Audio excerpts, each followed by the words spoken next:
Dari Iskandariyah ke Al-Mahaloh Al-Kubra.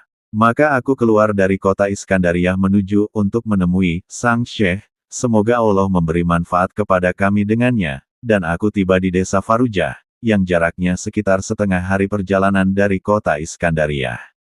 Desa ini besar, di dalamnya ada seorang kadi, hakim, wali penguasa, dan nazir pengawas administrasi.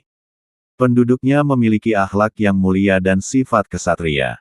Aku berteman dengan kadinya yang bernama Safiyuddin, khatibnya pengkhotbah yang bernama Fahrudin, dan seorang yang terpandang dari penduduknya yang disebut Mubarak dan dijuluki Zainuddin. Aku singgah di rumah seorang lelaki dari kalangan ahli ibadah yang utama, seorang yang memiliki kedudukan besar, bernama Abdul Wahab. Aku juga dijamu oleh nazir desa itu, yaitu Zainuddin bin Al-Wais. Ia menanyakan kepadaku tentang negeriku dan tentang majbahnya, jumlah pajak yang dikumpulkan dari daerah tersebut. Maka aku memberitahunya bahwa majbahnya kira-kira 12.000 dinar emas.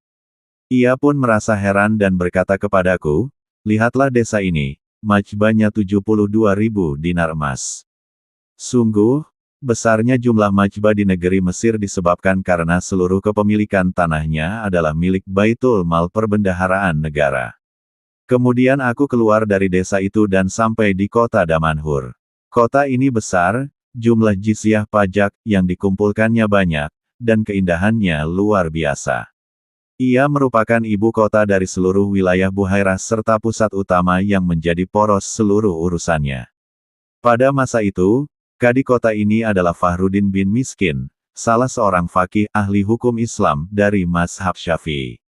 Ia kemudian diangkat menjadi kadi di Iskandariyah setelah Imaduddin Al-Kindi dicopot dari jabatannya akibat peristiwa yang telah kuceritakan sebelumnya. Seorang yang terpercaya memberitahuku bahwa Ibnu Miskin diberi 25.000 dirham, yang jika dikonversi ke dalam dinar emas berjumlah 1.000 dinar, sebagai biaya pengangkatannya sebagai kadi di Iskandariyah. Kemudian kami melakukan perjalanan ke kota Fuah. Kota ini memiliki pemandangan yang menakjubkan dan berita tentang kebaikan serta kemegahannya sangatlah mengesankan. Di sana terdapat banyak kebun serta manfaat yang sangat besar dan berharga.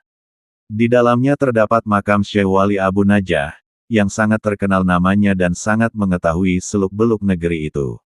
Di sana juga terdapat zawiyah tempat ibadah dan pertemuan sufi, milik Syekh Abu Abdullah Al-Mursyidi, yang menjadi tujuanku.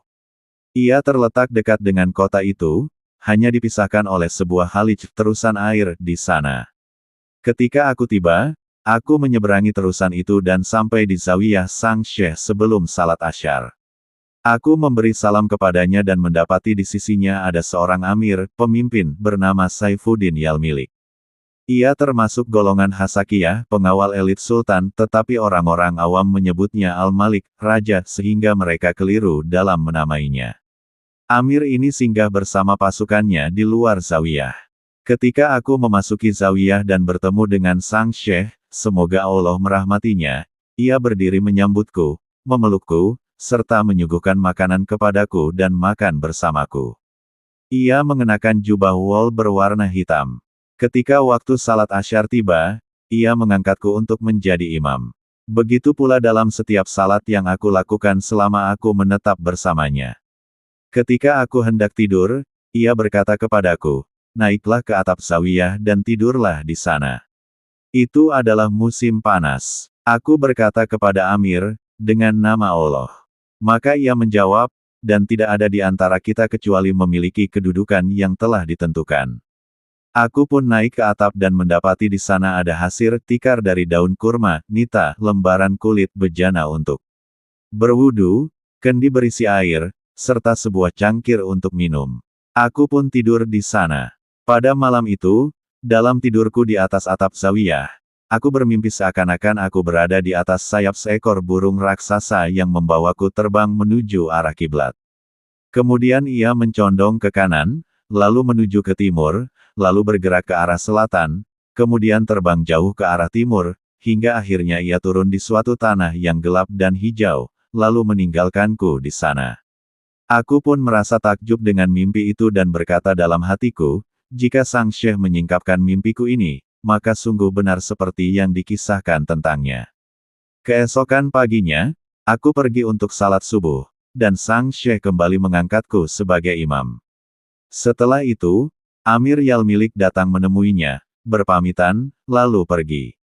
Begitu pula seluruh tamu yang ada di sana berpamitan dan pergi setelah mereka diberi kue-kue kecil oleh sang syekh.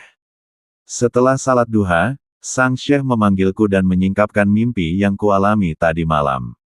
Maka aku menceritakannya kepadanya. Ia berkata, kamu akan menunaikan haji dan mengunjungi Nabi, solawat dan salam baginya. Kamu juga akan menjelajahi negeri Yaman, Irak, dan negeri Turk.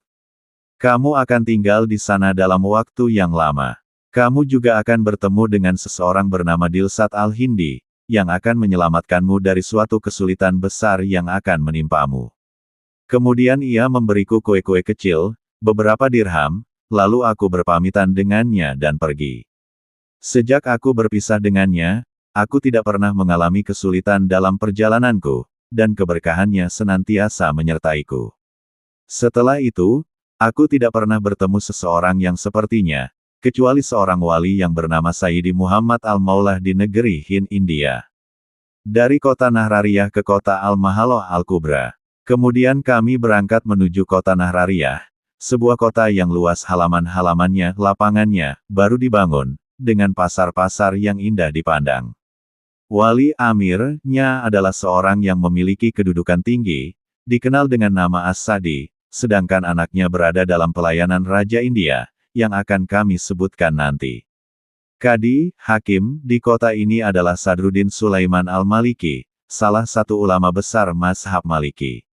Ia pernah diutus sebagai duta oleh Malik An-Nasir ke Irak dan pernah menjabat sebagai kadi di wilayah barat. Ia memiliki penampilan yang tampan dan wajah yang elok. Sementara khatib penceramah di kota ini adalah Syarafuddin As-Sahawi, seorang yang saleh. Kemudian aku melanjutkan perjalanan ke kota Apyar, yang merupakan kota tua dengan bangunan yang sudah lama berdiri, tetapi memiliki lingkungan yang nyaman dan penuh dengan masjid-masjid yang banyak jumlahnya serta memiliki keindahan yang luar biasa. Kota ini terletak tidak jauh dari Nahrariyah, hanya dipisahkan oleh Sungai Nil. Di kota Apyar, diproduksi kain-kain yang indah, yang nilainya tinggi di negeri Syam, Levan, Irak, Mesir, dan daerah lainnya. Hal yang aneh adalah, meskipun Nahrariyah sangat dekat dengan Apyar, kain-kain yang dibuat di sana tidak dianggap bernilai dan tidak disukai oleh penduduknya. Di Apyar, aku bertemu dengan kadi kota ini, Izzuddin Al-Miliji Asis Syafi'i, seorang yang memiliki akhlak mulia dan kedudukan yang tinggi. Aku menghadiri majelisnya sekali, tepat pada hari yang mereka sebut, Yaum Ar-Rukbah, hari pengamatan hilal. Mereka menyebut demikian karena pada hari itu, para ahli fik dan tokoh masyarakat berkumpul setelah asyar pada tanggal 29 bulan Sya'ban di rumah sang kadi. Di pintu rumah kadi, berdiri seorang pejabat yang disebut Nakib Al-Muta'amimin, pemimpin kaum ulama, yang memiliki penampilan terhormat dan berwibawa. Ketika seorang tokoh terkemuka tiba, Nakib ini menyambutnya dan berjalan di depannya sambil berkata, Bismillah, ini adalah Sayyid Fulanuddin. Kadi dan orang-orang yang hadir akan mendengar namanya, lalu mereka berdiri untuk menghormatinya dan mempersilakannya duduk di tempat yang layak baginya. Setelah semua orang berkumpul, Kadi beserta hadirin menaiki kendaraan mereka, diikuti oleh seluruh penduduk kota, baik laki-laki, perempuan, maupun anak-anak. Mereka menuju suatu tempat yang tinggi di luar kota, yang menjadi lokasi pengamatan hilal. Tempat itu telah dihampari permadani dan alas-alas. Setibanya di sana, Kadi dan rombongannya duduk dan menantikan munculnya hilal. Setelah salat maghrib, mereka kembali ke kota dengan membawa lilin, obor, dan lentera. Penduduk menyalakan lilin-lilin di toko-toko mereka. Rombongan ini mengiringi Kadi hingga ke rumahnya, lalu mereka berpencar dan pulang ke rumah masing-masing. Demikianlah kebiasaan mereka setiap tahunnya. Kemudian aku melanjutkan perjalanan menuju kota Al-Mahaloh Al-Kubra, sebuah kota yang memiliki kedudukan tinggi, peninggalan-peninggalannya indah, dan penduduknya banyak. Kota ini dihiasi dengan banyak kebaikan, serta namanya masyhur di berbagai tempat. Kota ini memiliki Qadi Al-Qudat, Hakim Agung, dan Wali Al-Wulat, Gubernur para Gubernur.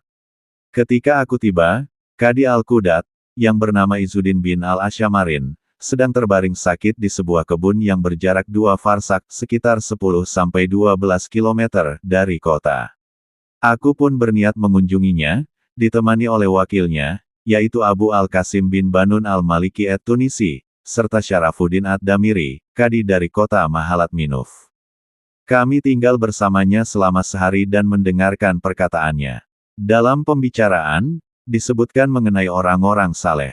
Lalu, dikatakan bahwa 1 hari perjalanan dari Al-Mahaloh Al-Kubra, terdapat daerah Burulus dan Nastaru, yang dikenal sebagai tempat tinggal para wali saleh.